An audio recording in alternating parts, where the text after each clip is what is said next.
Hi, how's it going, Flame Fatales? I am Ruby Hart, and I am here with Quacksilver, who's going to be running Haiku the robot in just a little bit here.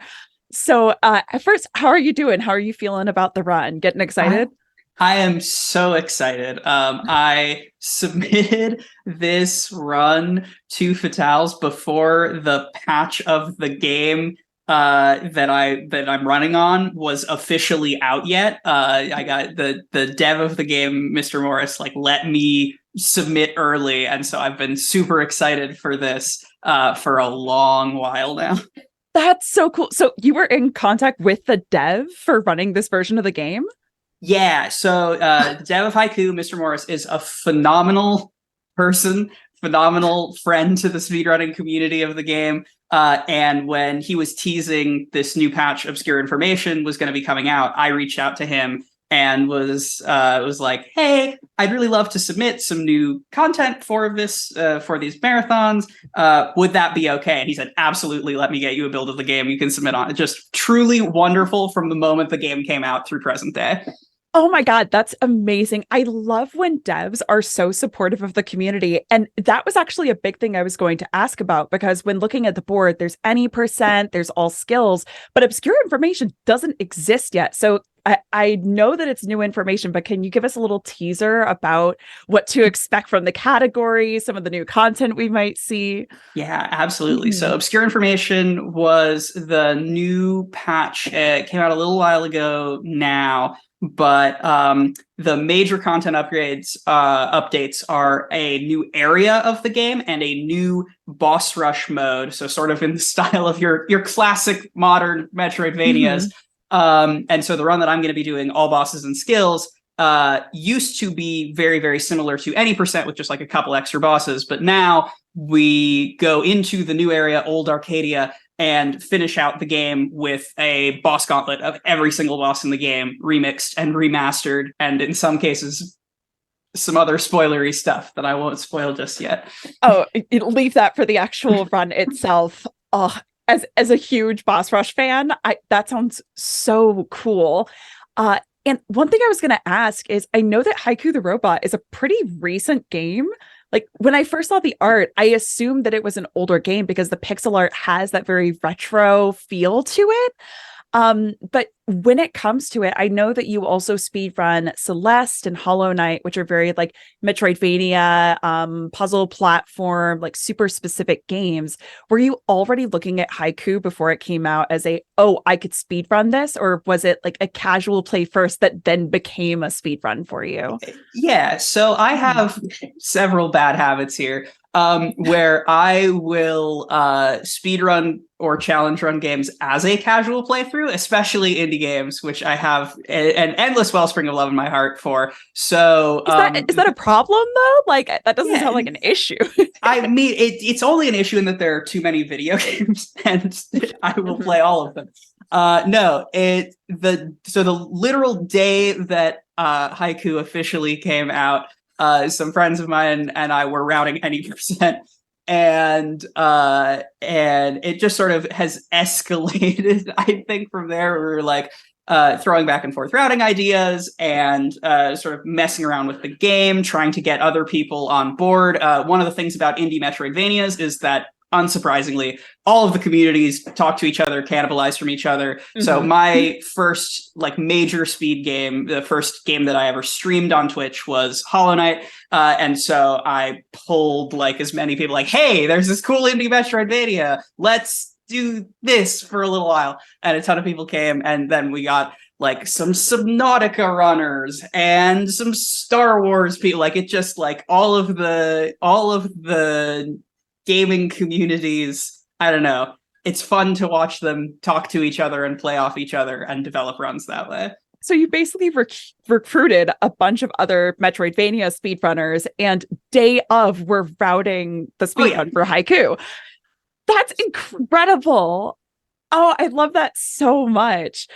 What was some of the first tech that you discovered? Because when I was watching it, I noticed that it seems like there's a lot of like movement tech with doing specific things to give yourself speed boosts. Like what were a few of those first tricks that you discovered that are Yeah. like still in the run today? Yeah. So it's a very movement heavy speed run. It's one of the Mhm. things I love about the game. There was a moment actually in the first week of running the game where there is a tech in this game called a buffered landing jump, which is we chose that acronym on purpose because Uh-huh.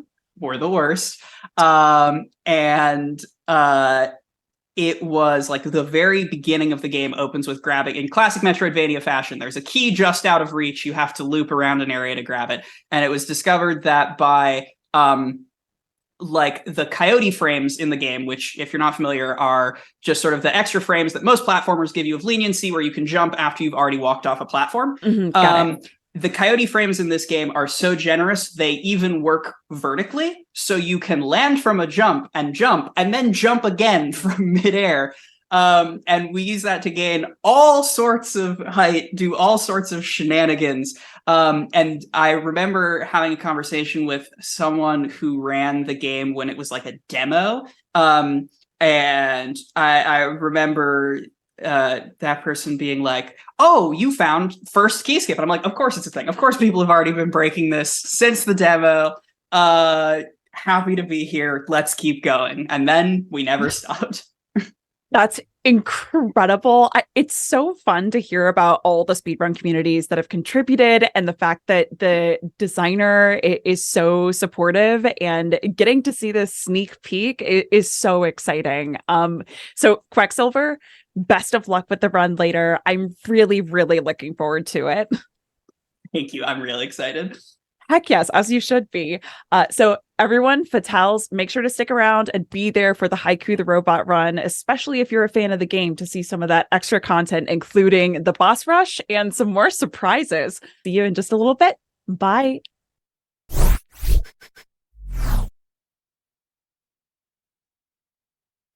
All right. How about that awesome interview? I hope you're all looking forward to that run later today. I know I sure am. So now is that time of day where I invite you to get up, stretch, fill up your water, whatever you need. We will be taking a short break and we'll catch you all right after this.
All right, welcome back, everybody. I hope you enjoyed that lovely break and had a chance to stretch your legs and get some water. So our next run is ready to go. We have a Pokemon Scarlet Violet Starfall Street run by Travaria. Take it away.